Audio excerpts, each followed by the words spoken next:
today?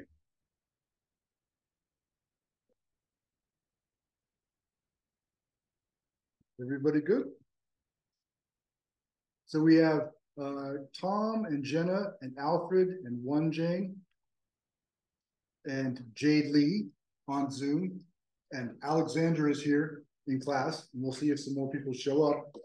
But we're going to continue our discussion, and we'll break out again in Zoom meetings. How many of you last week were involved in the breakout session? Who among the Zoom people was in the breakout room last week? Jay Lee, could you? There's some new people who haven't done it before, so could you tell them how it went?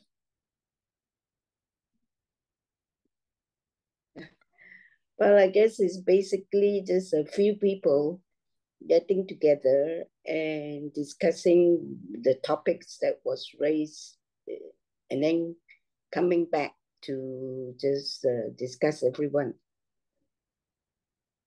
Right? Good, perfect. It's kind of like a cooking show.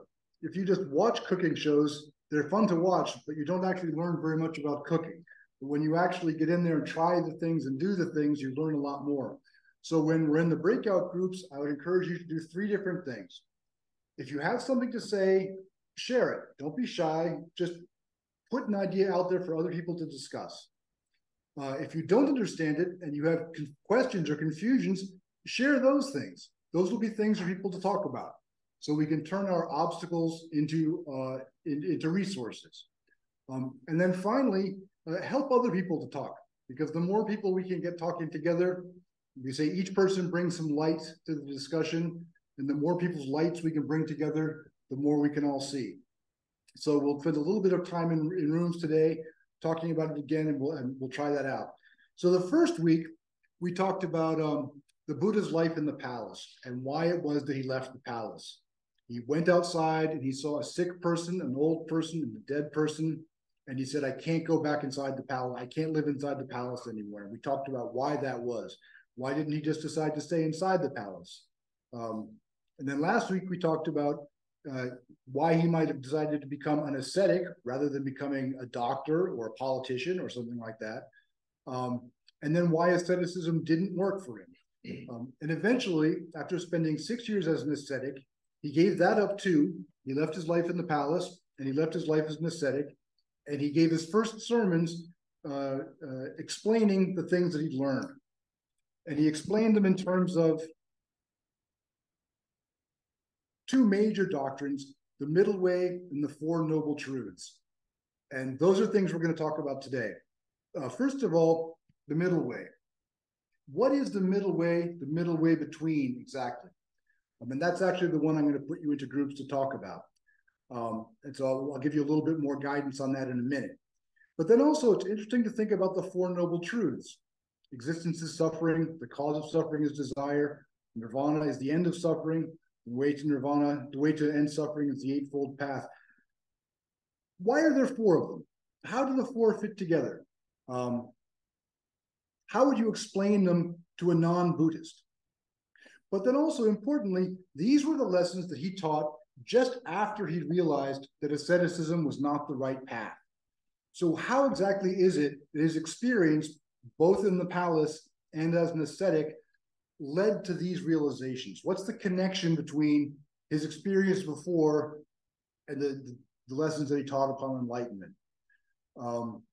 So those are the things we're going to talk about again today. The first one we're going to talk about is the middle way. What is the middle way, midway between?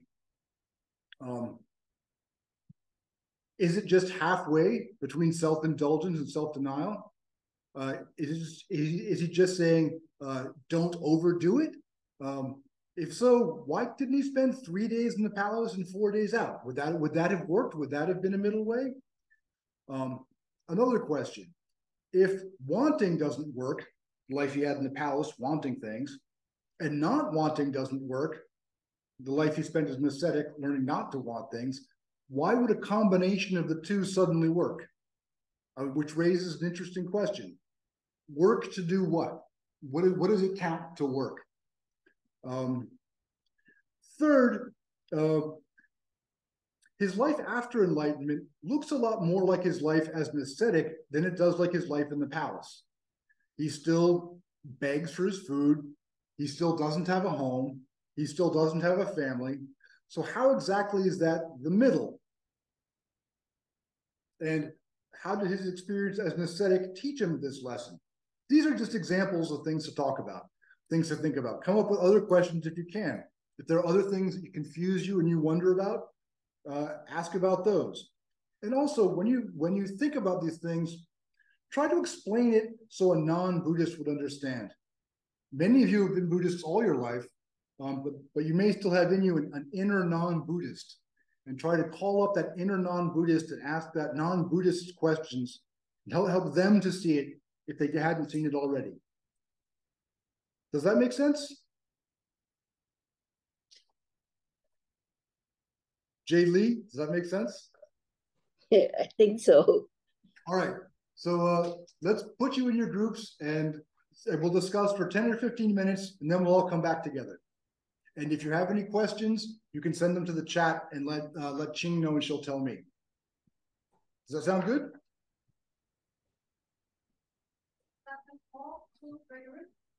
Pardon? How many people do we have? Online, there's 5. Put them in one room. So you'll have 5 people in your room. So if you're quiet, try to speak up. If you have thoughts that you're uncertain about, share them with the group. And if there's someone in the group who isn't talking at all, ask them questions, get them involved. The more people we can get working together, the more we can learn. So we'll go to groups in just a minute.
You're muted.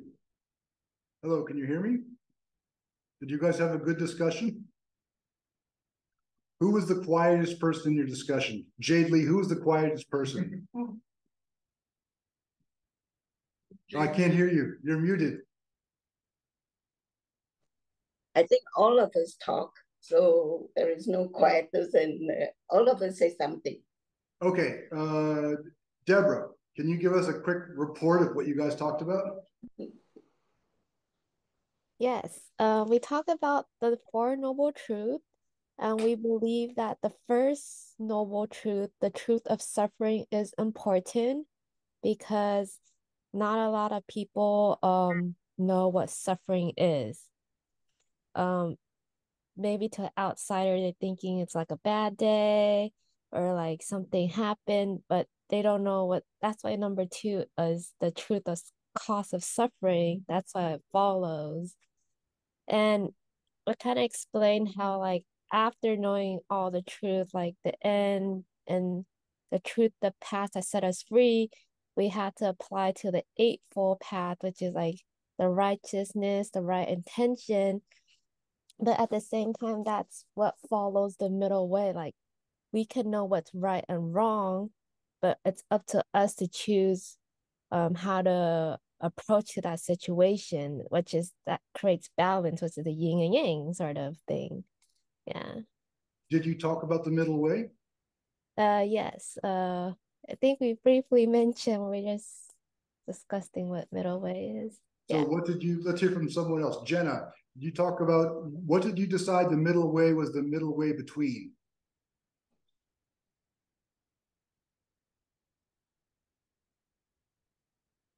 Hope you're muted. You have to unmute.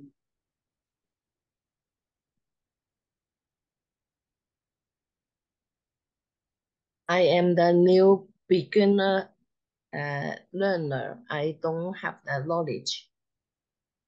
Thank you. That's all right, but you can practice and you can try. One Jane, I do. One Jane, why don't you share with us what you guys thought the middle way was the middle way between? Our group think everything we like and everything we dislike, we have to stay away from both of it and try to let go. And that's how we can try to stay on the middle way. So if you, we gave the example of if you like coffee too much and you usually have 3 or 4 cups of coffee and that's too much, would the middle way just be 1 or 2 cups of coffee? Would that make you a Buddhist to have 1 or 2 cups of coffee? No, probably I think probably you ordinary people probably think that's true, but not to the Buddhist point of view. Buddha's point of view is either yes or no. So either you want the coffee or you don't want the coffee. There's nothing. So I think you like the coffee, but then that's attachment. And you don't like the coffee, that's attachment too, because you kind of cling on those two views. Buddha wants us to stay away, not to cling on any views. And even though we have to stay away from it. So that's the middle way. You look like you're eager to say something, Andrew. We had another question from our group. Cassandra's going to come over and tell you our question about, is the middle way a preparation or is the middle way a teaching? Tell them the question. Let's see what they think.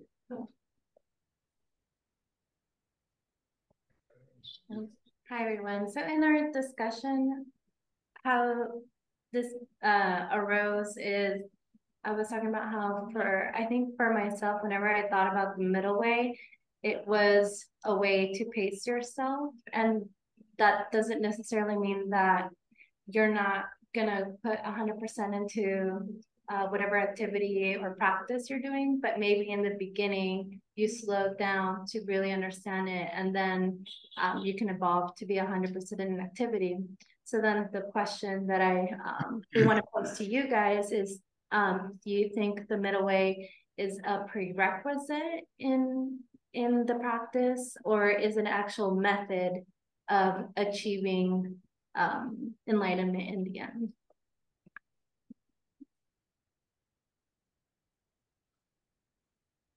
Does that make sense? Do you think the middle way, is it a preparation for the Buddha, preparation to be able to understand Buddhist teachings, or is it itself part of the teachings? One Jane, you're muted. I think it's a part of teaching, and also you have to practice. When you practice the middle way, that's how you can become a Buddha. If you don't practice, and then it's only a knowledge, and knowledge can never get you anywhere. What do other people think? Well, I always think of this in terms of food. I was a Hare Krishna for many years, and they definitely practice extreme restraint in eating. No garlic, no onions, no spices. I mean, it goes on and on. But I mean, that's one extreme. But, you know, like last night, for example, I went to a Mexican restaurant with some friends to celebrate birthday. And Mexican food is kind of maybe the other extreme. It's like indulgence and sensuality. So, I mean, and living in the world, in LA, for example, there's always that choice in eating and drinking. Like, what are you going to do? Are you going to reject all the great food in the city and be a total vegetarian with no, you know, no spices? I don't know the answer, but it's a constant battle for me to think about, because in the Hare Krishna movement, of course, they practice this food asceticism as a way to reach Krishna. I mean, the rejection of all taste sensuality is one way they attempt to get to the heart of Krishna's heart. Anyway, I don't want to keep talking because I talk without stopping once I start. But anyway, I just view these two extremes. Always I think about it in terms of eating and drinking. One thing to think about is a lot of different people, for a lot of different purposes, encourage you not to overdo it. Don't eat too much, don't exercise too much, don't sleep too much or too little, find the middle way. It doesn't seem to me as though all those people are Buddhists. It doesn't seem as though the Buddha is saying, all that the Buddha is saying is the same thing as your mother when she tells you not to drink too much coffee. There seems to be something more to it than that, which raises this question of, is the middle way part of the teaching, or is it just a preparation for the teaching? In the early scriptures, they talk a lot about what a good teacher the Buddha was. I'm a professional teacher myself. And one thing I've learned over the years, I'm a very mediocre teacher, but I'm a better teacher than I was. So I have learned a few things. And one thing I've learned is people don't learn very much from being told. People don't learn very much when you're talking at them. Either they don't remember or they don't understand it the way that you meant it. But people do much better when they can work with something, when they have something to practice with. And I realized that many of the Buddha's most famous teachings, I don't think are really doctrines. They're not a teaching that you're supposed to memorize. They're really a puzzle or a problem to think about. They're an exercise to do over time. I think the middle way is one of many like this, and the Four Noble Truths as well. So let me just suggest a few other different ways of thinking about the middle way. One Jane said something funny. She said that either you're going to have the coffee or you're not. It's either or. That sounds kind of like the opposite of the middle way. That sounds like either there's coffee, there's no middle. But think about it differently. Imagine, okay, say you were having coffee, and the question is, are you going to have cream with your coffee? You either are going to have cream or you're not. There's no middle. Which is it, cream or not? If you're having cream, then you're not having cream. And if you're not having cream, then you're not having cream. right? It's either or. On the other hand, if you're not having any coffee, are you having cream or no cream?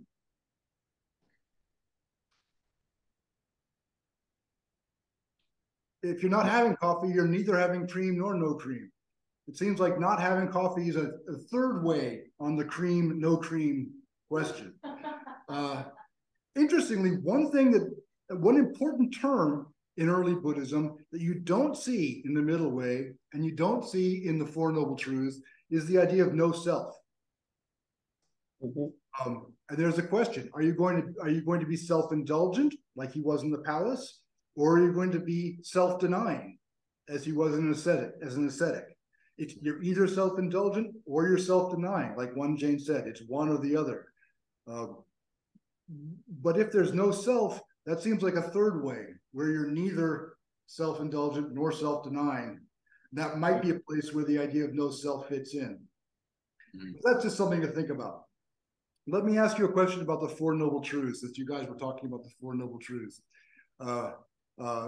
Deborah, you said the first Noble Truth is the most important. Yes. Now, when I was used to explain Buddhism to my mother, she said that her big problem, she could just never get past the first Noble Truth because it seemed to her just too sad and too depressing to think that existence is suffering. So what I did was I just skipped the first Noble Truth and I just taught her the last three Noble Truths. Because if you say the cause of suffering is desire, there is an end of suffering, and the end of suffering is the Eightfold Path, that works fine. Why do you need the first Noble Truth, and how would you explain it to someone like my mother, who's a very smart and intelligent person, but not a Buddhist? How would you explain the first Noble Truth? Well, I was explaining to the group, when I was young, I was in Taiwan and there was a monk that came to me. I guess we're just talking, and she asked me this one question. She's like, "Are you in a relationship?" And I was like, "Yes, I am." And she's like, "Don't you think that's suffering?" And at that time, I wasn't really into this Buddhist, or I know there was like, I wasn't really into it. So I was like, "No, I don't see that as suffering."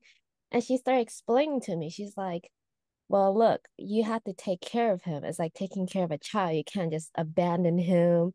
Like, obviously, you have feelings for that person." I was like, "Yes, correct."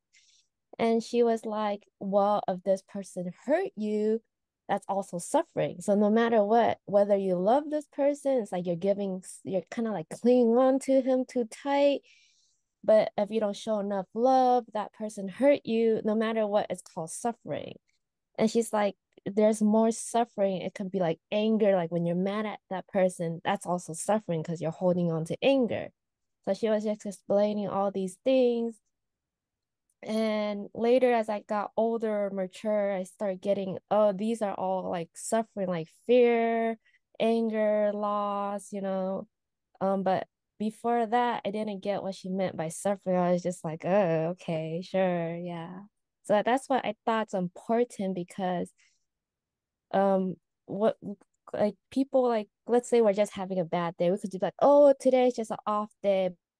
We don't know, like, we're actually suffering inside. So that's why I thought number one super important. What do other people think? Do you have thoughts about suffering? It's one thing to say there are bad days and there are suffering moments, like when you drop a rock on your foot.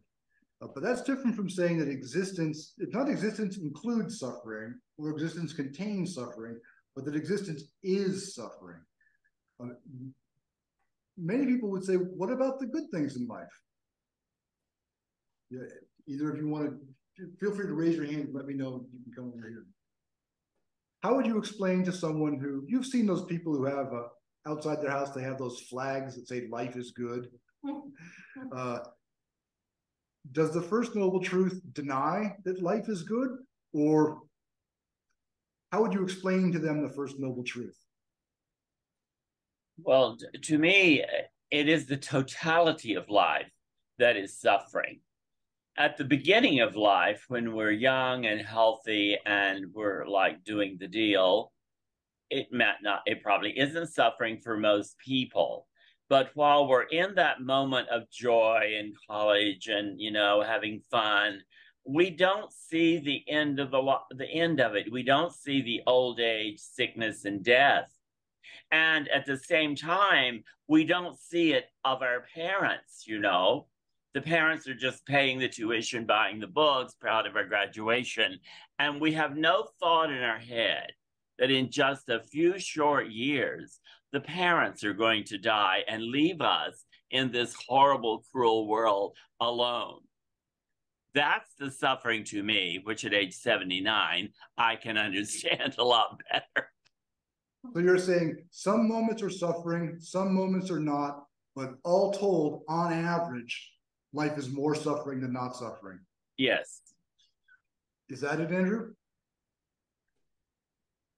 I think the premise of the question isn't quite right? Because the first noble truth is there is dukkha. Dukkha should be understood, and dukkha has been understood. There is dukkha, which we usually translate as suffering, but like all translations, that's got its own problems. But the statement "there is suffering" it seems like a very different sentence from everything is suffering, or life is suffering, or these things.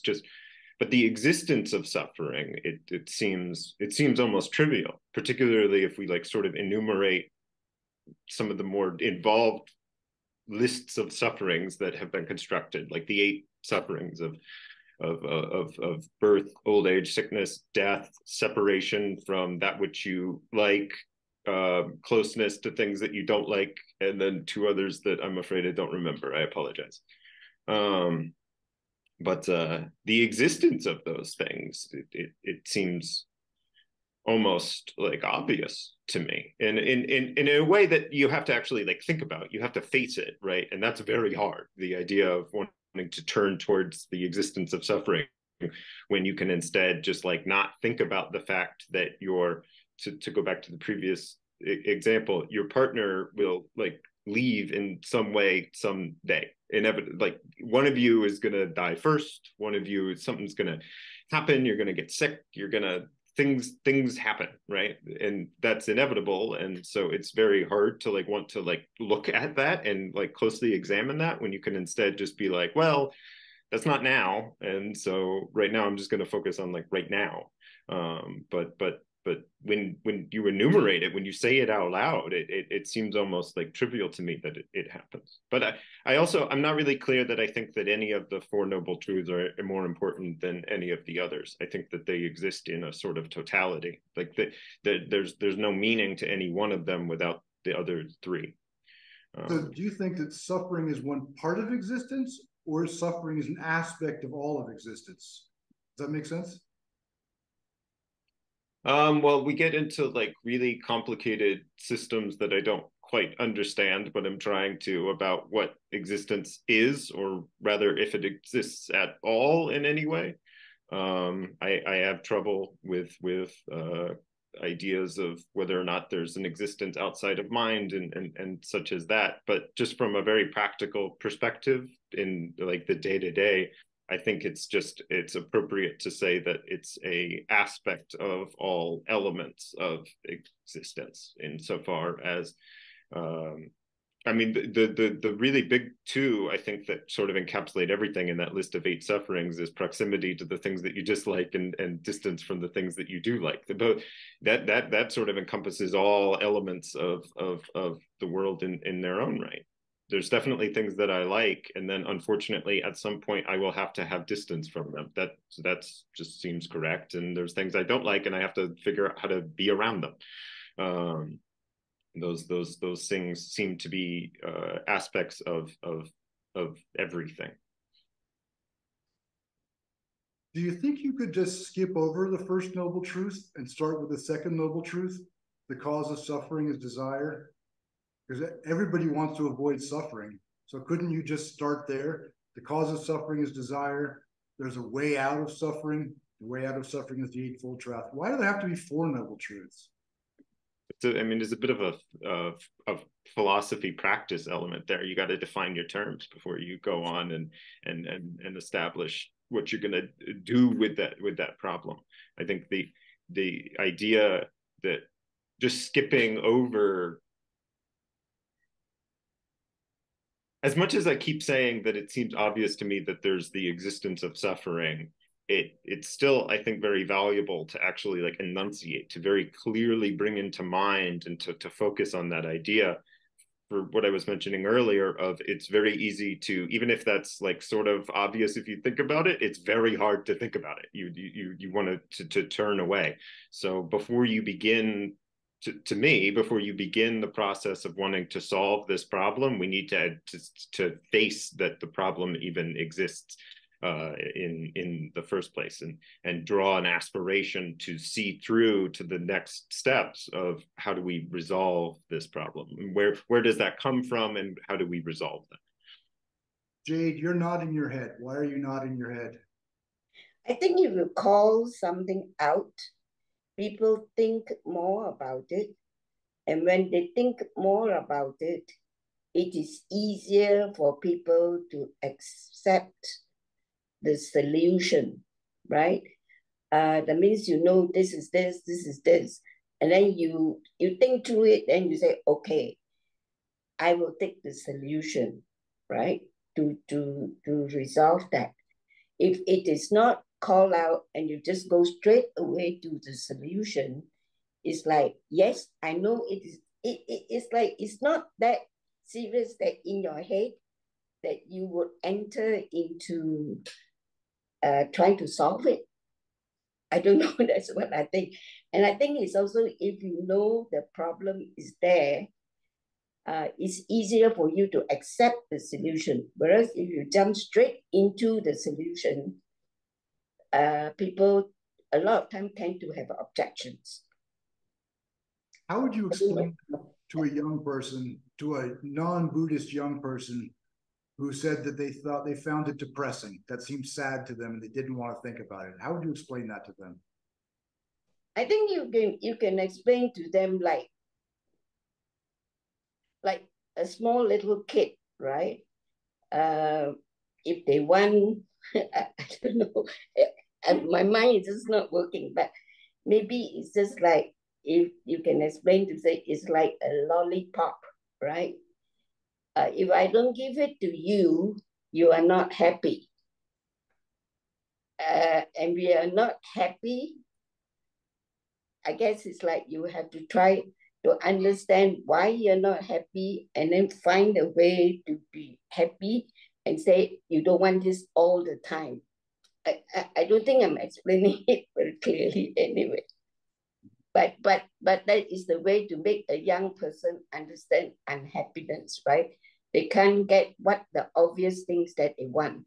And to a kid, a sweet is the obvious thing that they want, right? That's very That's what crosses my mind anyway. I like that example.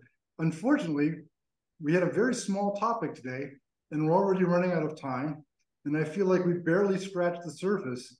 We didn't really get to talk very much at all about middle way, about the middle way, but also about how this related to the Buddha's experiences. What exactly was it in the palace, on the road, that taught him these lessons? If you were to look back over his life and said, this is where I learned this is where I learned that. That's an interesting question we didn't get to talk much about.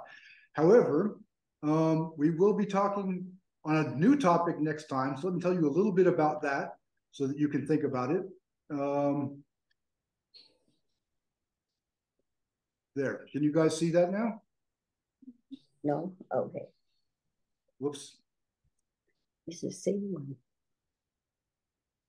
Next week, we're going to talk about the transition to Mahayana Buddhism. Does anyone know about what are Theravada or Hinayana and Mahayana Buddhism? I think so.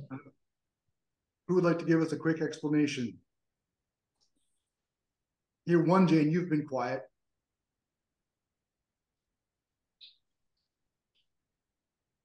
Are you there? Yeah. Yes. Tell us about the difference between Theravada and Mahayana Buddhism. Okay. Theravada Buddhism mainly talk about the emptiness, and Mahayana talk about besides emptiness and also I think some theories said that Theravada they talk about besides the emptiness, and then people once they enlighten, they're kind of like an arahat. They are not into the level of the Buddha's level. So, but Mahayana, they talk about a little bit higher level. That means you have to, besides you want yourself to become a Buddha, you also want to help others and to get them, deliver them, they away from the suffering, so they can also become a Buddhas. And that's what the Bodhisattvas came into place. And also when you have to be a Bodhisattva, then besides you, I think the Theravada, you kind of your body kind of get enlightened, but they haven't realized they still have some what you call that the affliction. They have to get rid of the ignorance. Once they completely get rid of the ignorance, and they can become a Buddha. That's what the Mahayana parts talk about. Thank you. The Theravada was the earlier form of Buddhism. For the first 100 or 200 years, Theravada was the dominant form of Buddhism. At that time, the word Buddha referred to the historical Buddha, Siddhartha Gautama. There was one Buddha. He was this particular historical person. The early sutras were all sermons of the Buddha. They all started out, thus I heard at one time, and the Buddha would be talking to his disciples. And the goal of people in this early period of Buddhism was to become an arhat, to overcome the illusion of selfhood.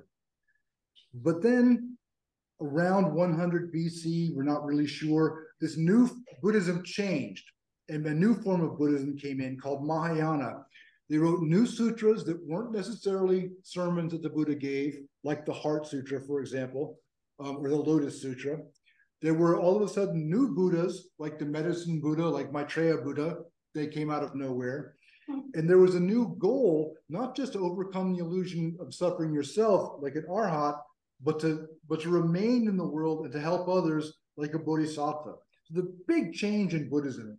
We're going to talk about what actually happened there. Why did that go on? One thing is for sure, at that time, Buddhism became much, much more popular. It went from being a very small religion among a small group of people on the outskirts of society to being a mainstream movement. So many scholars tend to explain the transition from Theravada to Mahayana as though it were marketing. That they were trying to make Buddhism more popular and more accessible to ordinary people.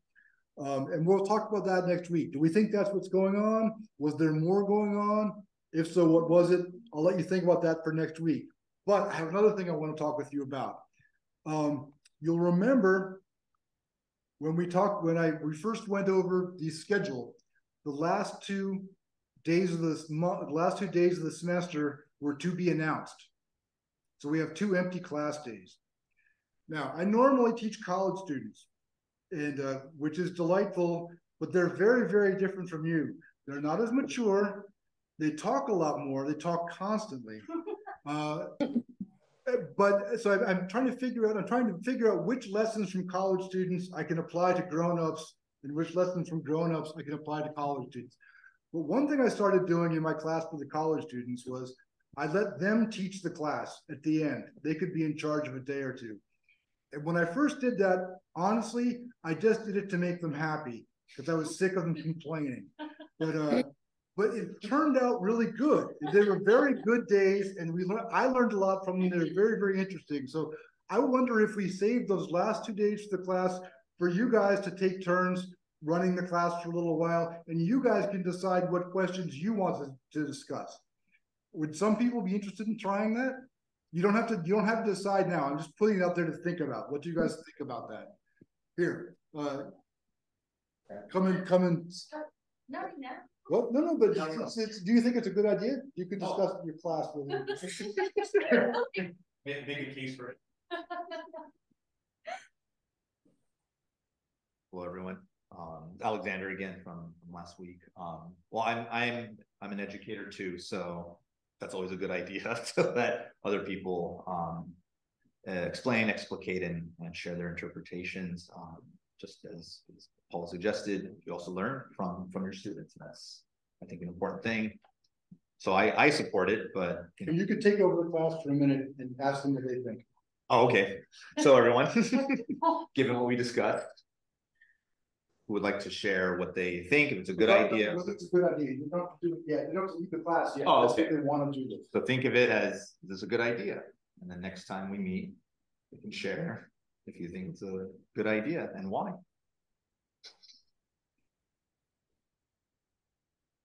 Yeah, I'll come back.